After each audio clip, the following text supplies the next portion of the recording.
Troubled South African utility Eskom could struggle to keep operating. That is according to its auditors. Eskom says Deloitte & Touche are worried there is material uncertainty over its future as a going concern. They say the auditing firm has identified various irregularities in previous financial periods. The warning came as Eskom reported further losses for the year to the end of March. Its deficit came to 12.3 billion rand, or about $719 million. The firm forecast an even bigger loss for the following financial year. Eskom is saddled with an ageing fleet of coal-fired power stations and a mountain of debt. That's left it struggling to meet demand for electricity for years. 2022 has seen unprecedented power cuts, sparking public anger and damaging businesses. Recent outages have seen most South Africans go without power for hours every day. The utility is currently searching for its 12th new boss in just over a decade. Former Chief Executive Andre de Ruyter quit last week, saying a lack of political support had made his position untenable. Donald Trump's 2016 presidential campaign continues to cast a legal shadow over Facebook. Parent firm Meta Platforms is set to pay $725 million to resolve a class action lawsuit over data privacy breaches dating back to that time. The deal was disclosed in a court filing late Thursday. It concerns allegations that Facebook allowed British political consultancy Cambridge Analytica access to data on up to 87 million users. Lawyers for the plaintiffs say it's the biggest ever settlement in a US data privacy class action. It's also the most that Meta has ever paid to settle such a suit. The firm has not admitted any wrongdoing as part of the settlement, but said it was in the best interests of shareholders.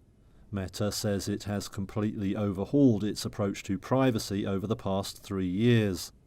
The now defunct Cambridge Analytica worked on Donald Trump's successful presidential campaign in 2016. It used information from Facebook accounts for voter profiling and targeting. It obtained the data without users' consent from a researcher given access by Facebook. In 2019, the social network agreed to pay a $5 billion fine to resolve a Federal Trade Commission probe into its privacy practices. Thursday's settlement resolves claims that the company violated various laws by letting app developers harvest data without users' consent. Further investigations by state attorneys general are ongoing. On Friday, North Korea's foreign ministry denied a media report that Pyongyang had supplied munitions to Russia. That was first reported in Japan's Tokyo Shimbun newspaper. The paper had said that North Korea had shipped munitions to Russia via train through their shared border last month, including artillery shells, and that more were expected in the weeks to come. The White House said on Thursday a private Russian military company, the Wagner Group, took delivery of an arms shipment from North Korea to help bolster Russian forces in Ukraine. The UK also said it had come to the same conclusion and condemned the move. But Wagner's head, Yevgeny Prigozhin, dismissed the talk as gossip and speculation. And North Korea's foreign ministry spokesman said the report was groundless, that, quote, the Japanese media's false report that our country offered munitions to Russia is the most absurd red herring. The statement did not make any mention of Wagner. And the Russian mission to the United Nations in New York did not respond to a request for comment. The South's foreign ministry said they had been monitoring North Korea's activity amid concerns over possible arms transactions with Russia. The back and forth comes after a year in which North Korea has tested an unprecedented number of missiles, including an intercontinental ballistic missile designed to reach the U.S. mainland. U.S. stocks closed up on Friday as investors weighed fresh data that showed slowing inflation against rate hike and recession fears. The Dow and S&P each gained more than 0.5%, while the Nasdaq added 0.2%. The Personal Consumption Expenditures Price Index, or PCE, the Fed's preferred inflation gauge, showed that prices continued to cool in November, rising just 0.1% last month after climbing 0.4% in October. William Northey is Senior Investment Director at U.S. Bank Wealth Management.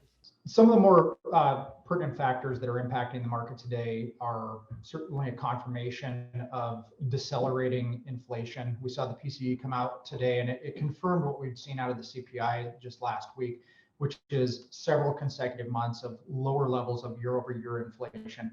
And that really plays into the context of how will the Federal Reserve respond to lessening inflationary pressures as we turn the calendar into 2023. Investors have been jittery since last week when the Fed vowed to stay the course until it achieves its 2% inflation goal and projected rate hikes to above 5% in 2023, a level not seen since 2007. Energy shares were the biggest advancers throughout the session as oil prices gained following news of Moscow's plans to cut crude output. Tesla shares at one point touched a more than 2-year low as CEO Elon Musk's promise to not sell his shares for at least 2 years did not reassure investors. And shares of News Corp gained sharply after a report that billionaire businessman Michael Bloomberg was interested in acquiring either its subsidiary Dow Jones, owner of the Wall Street Journal, or rival newspaper The Washington Post. As dusk falls on the central business district of Zimbabwe's capital, Harare, homebound workers hit the city's night markets. The crowds of street traders who sell basic food, clothes and electronics here have expanded as the southern African country faces an economic crisis. Rampant inflation and unemployment have pushed people to try to earn extra cash and hunt for bargains to make their money go further. Formal stores are struggling to keep up with rising costs and rental prices. Informal traders often undercut their prices and eat into their market share. Street trading is illegal in Zimbabwe, but traders here hope by setting up under the cover of darkness they can avoid being spotted by police. 27-year-old father of 2, Byron Munangati, is one of them.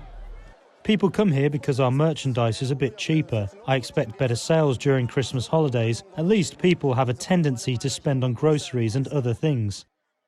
Although Zimbabwe is a long way off the 500 billion% hyperinflation reported by the International Monetary Fund in December 2008, the country still has the highest inflation in the world, measured at 255% in November. Some traders also sell their wares in pop-up markets during the day, but these are often raided and dispersed by police.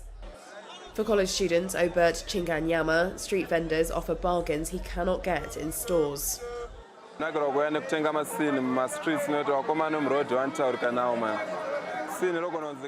come to the streets because I can negotiate the price. These sneaker dealers are always willing to reduce the price, so that keeps me glued here.